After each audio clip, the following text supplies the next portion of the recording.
Herkese merhaba, tekrardan kanalıma hoş geldiniz. Bildiğiniz üzere bayağıdır video çekmiyordum. Daha önce Çek Cumhuriyeti'nde Erasmus üzerine bazı videolar çekmiştim. Şu an Malta'da Erasmus yapıyorum. Malta'da ikinci Erasmus'umu yapıyorum ve burada Erasmus stajı yapmaktayım. Deniz kaplumbağalarıyla çalışıyorum işte veteriner fakültesi mezunu olduğum için, veteriner hekim olduğum için. Bu videoda biraz Malta hakkında, işte Malta'da yaşam maliyetleri nasıl, işte iş bulabilir misiniz, Malta'da Erasmus yapmak nasıl ya da Malta'ya diyelim ki yani dil okuluyla geliyorsunuz, burada yaşam kolay mı, pahalı mı, bunlar hakkında size bilgi vermeye çalışacağım. Dediğim gibi ben buraya stajla geldim, yeşil pasaportla geldim, vize almadan. 3 aylık bir staj yapıyorum. Buraya Temmuz'da geldim, Ekim'de bu ayın sonunda geri döneceğim Türkiye'ye. Ve Malta konum olarak İtalya ile Kuzey Afrika arasında bulunan küçük bir ada ülkesi. Türkiye'ye çok uzak değil uçakla. Yani İstanbul'dan sadece 2 saat sürüyor. Sadece biraz biletleri pahalı. Yani 2000 TL yakın bir bilet ödüyorsunuz. Sırf gelmek için ya da sırf geri dönmek için. Ve Malta biraz pahalı bir ülke. Yani ben şu an Erasmus hibesi olarak 600 euro alıyorum ve sadece gelirken yani 480 eurosunu aldım bunun. Ve biraz pahalı yani kiralar biraz yüksek bu ülkede. Nasıl desem? Mesela ben şu an kira için 250 euro ödüyorum. Faturalar dahil değil. Faturalarla beraber faturalarımız aylık 100 euro geliyor ama evde mesela şu an 3 kişi kalıyoruz ya da işte 4 kişi kaldığımız oluyor. Ona göre bölüyoruz faturaları. Wi-Fi için de 40 euro ödüyoruz. Ama genel olarak Malta'da en ucuz bulabileceğiniz kiralar yani en ucuz kiralayabileceğiniz oda genel olarak nasıl desem 300 euro ya da hatta 300 lira bile olmayabiliyor. Genelde yani 320, 350 maalesef biraz kiralar yüksek. Yani 400, 500, 300 yani 600 şeklinde gidiyor kiralar. Biraz pahalı bir ülke. Yani ben Çek Cumhuriyeti'nde Erasmus yapmıştım daha önce ve Orta Avrupa'da Erasmus yaptıktan sonra açıkçası bana biraz Malta çok pahalı geldi. Eğer bütçeniz çok fazla yüksek değilse biraz zorlanabilirsiniz. Ama mesela bütçeniz yetmiyorsa burada para da kazanabilirsiniz. Yani buraya vizeyle geldiğiniz zaman e, oturum izniniz varsa oturum izniyle çalışma izniniz oluyor. Ama normal sadece vizeyle çalışma izniniz olmuyor diye biliyorum. Ama genelde yani birçok insan çalışıyor. Siz bir yere işe başvurduğunuz zaman hani size direkt oturum izni var mı diye soruyorlar ya da Avrupa vatandaşlığı var mı diye soruyorlar. Eğer bunlara sahipseniz part time çalışabilirsiniz ya da full time de çalışabilirsiniz.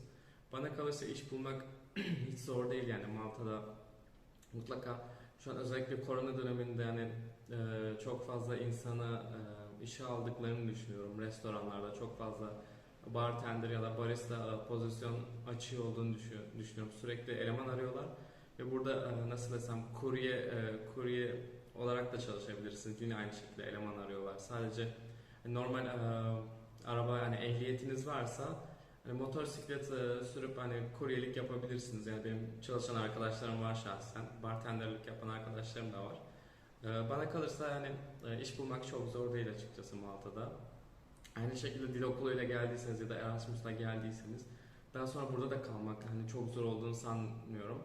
Kendi alanınızda, kendi mesleğinizde belki iş bulmakta zorlanabilirsiniz ancak diğer alanlarda iş bulmak bence çok zor değil. Yani ben bile yani öylesine başvurmuştum. Mesela 2 tane yerden yani dönüş aldım. Mesela Türk şirketten dönüş aldım ya da aynı şekilde burada çok fazla Türk var Malta'da ve buraya gelen Türkler genelde kazinoda çalışıyor. Kazinoda çalışan arkadaşlarım var benim ya da Türkler iGaming sektöründe çalışıyor. Bu iGaming sektörü dediğimiz online bahis yani online işte futbol üzerine bahis ya da işte başka konularda bahis şirketlerinde çalışan çok fazla Türk var çünkü Türkçe siteleri olduğu için bu iGaming şirketlerinin ya da yani Türkiye'den Türk müşteri çekmeye çalıştıkları için mutlaka Türkçe bilen elemanlara ihtiyaçları oluyor.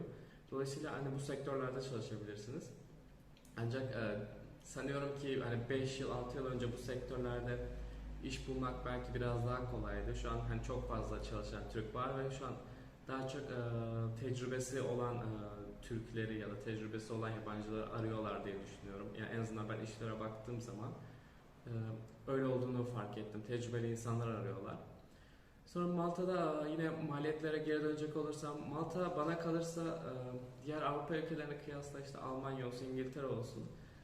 Bunlara kıyasla ben maaşlarının biraz düşük ve fiyatların biraz yüksek olduğunu düşünüyorum. Yani alım gücünün düşük olduğunu düşünüyorum.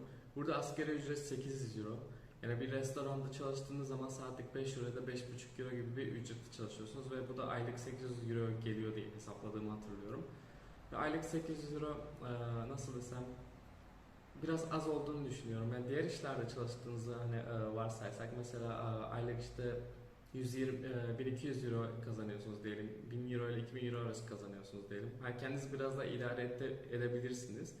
Ancak ben bilmiyorum, şahsen ben Malta'da hani kalmam, Malta'da yaşamam çünkü ben dediğim gibi alım gücünün biraz hani Almanya ve İngiltere kıyasla daha düşük olduğunu düşünüyorum. Ama Malta'ya gelip işte Malta'yı diğer Avrupa ülkelerine bir geçiş olarak kullanabilirsiniz. Yani burada çalışırsınız, daha sonra İngiltere'ye gidebilirsiniz ya da Almanya'ya gidebilirsiniz.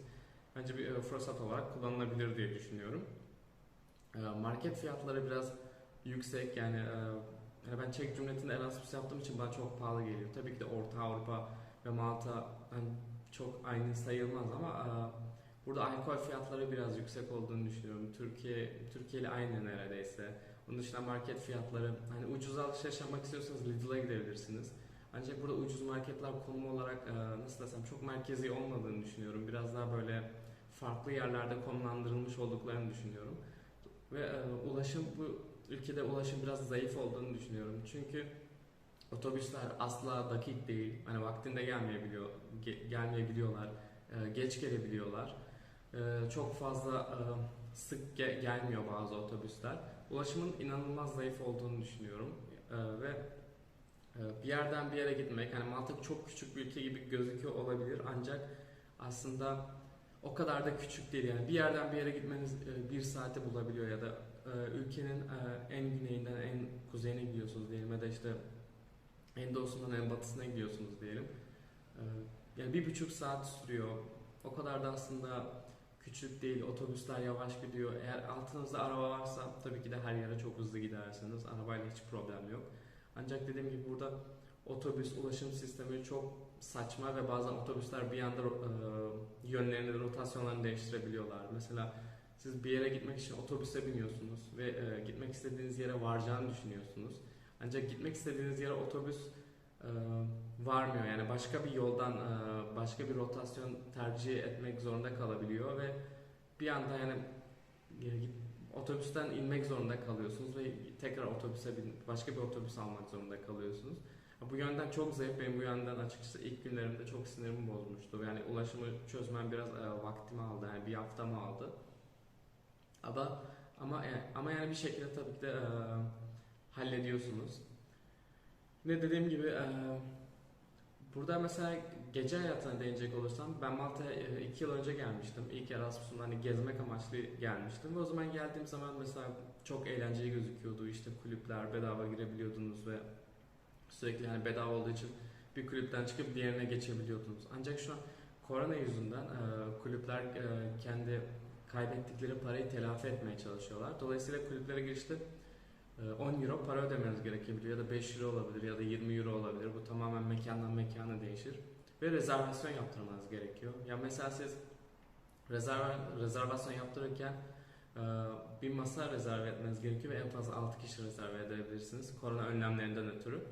Ama mesela siz bu partiye 10 kişi gitmek istiyorsunuz, 15 kişi gitmek istiyorsunuz arkadaşlarınızla. Yani sorun yaratıyor açıkçası, yani 10 kişi rezervasyon yapamıyorsunuz. Hani çok sıkıntılı olduğunu düşünüyorum. Yani bu sene açıkçası koronavirüs önlemleri yüzünden biraz Malta'nın açıkçası biraz sıkıcılaştığını düşünüyorum.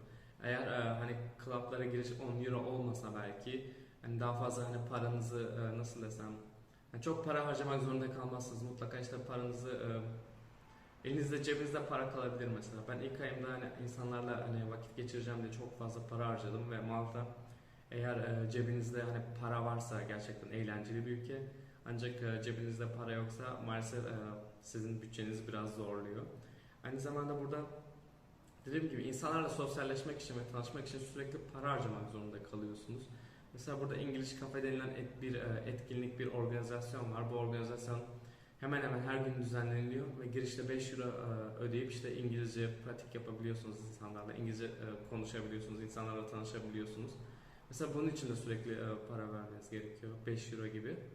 Ve açıkçası benim için rahatsız edici olduğunu düşünüyorum. Ya ben Türkiye'den geldiğim için, Türk lirası olduğu için elimde sürekli 5 euro bir yere para vermek ya da sürekli klaplara 10 euro para vermek açıkçası beni rahatsız etti. Yani Malta hani korona öncesi daha eğlenceli gelmişti bana, ancak korona döneminde biraz Malta'nın hani biraz daha bütçe açısından zorlayıcı ve sıkıcı olduğunu düşünüyorum. Ama hani para harcamak istemiyorsanız korona döneminde şu an plajlarda da partiler oluyor. Ama genellikle polis bunu önlemeye çalışıyor. Çünkü plajda çok fazla kalabalık oluyor ve gürültü yapıyorlar. Ama saat 2'den sonra klaplar kapanıyor korona önlemleri kapsamında. Saat 2'den sonra plaja gidip hani insanlarla tanışabiliyorsunuz ve bunun için para ödemenize de gerek yok. Bedavaya hani alkolünüzü alıp insanlarla gidip tanışabiliyorsunuz ve gayet plaj partilerinin eğlenceli olduğunu düşünüyorum. Ben sürekli yeni insanlarla tanışıyordum açıkçası. Dediğim gibi pahalı bir ülke, kiralar yüksek ama evler güzel. Şu anda arka planda gördüğünüz ev, benim kaldığım ev. Şu an ev arkadaşlarım evde değil. Dolayısıyla rahatlıkla şu an size bu videoyu çekebiliyorum. Ancak evler, geniş evlerin güzel olduğunu düşünüyorum. Konum olarak merkezde olmak isterseniz Malta'da Sliema, Gizira, Mdina ve St. Julian's'ta kalmanızı öneririm. Ben şu an Sliema'da kalıyorum ve Sliema'nın en güzel konuma sahip şehir olduğunu düşünüyorum. Valletta da merkezi bir yer. Valletta Malta'nın başkenti. Ancak Valletta'da kalmayı önermem. Zaten Valletta'da ucuza da ev bulabileceğinizi pek zannetmiyorum. Valletta Paçavil'e uzak. Yani Malta'da insanların partilerde gece gittiği yer bölge Paçavil ve Paçavil'e yakın olmak istiyorsanız Sliema ve St. Julian's'ta yaşamanızı öneririm. Gizira ve Mdina bunlar da Paçavil'e yani çok uzak değil, ancak yürüyerek uzak. Otobüsle yakın.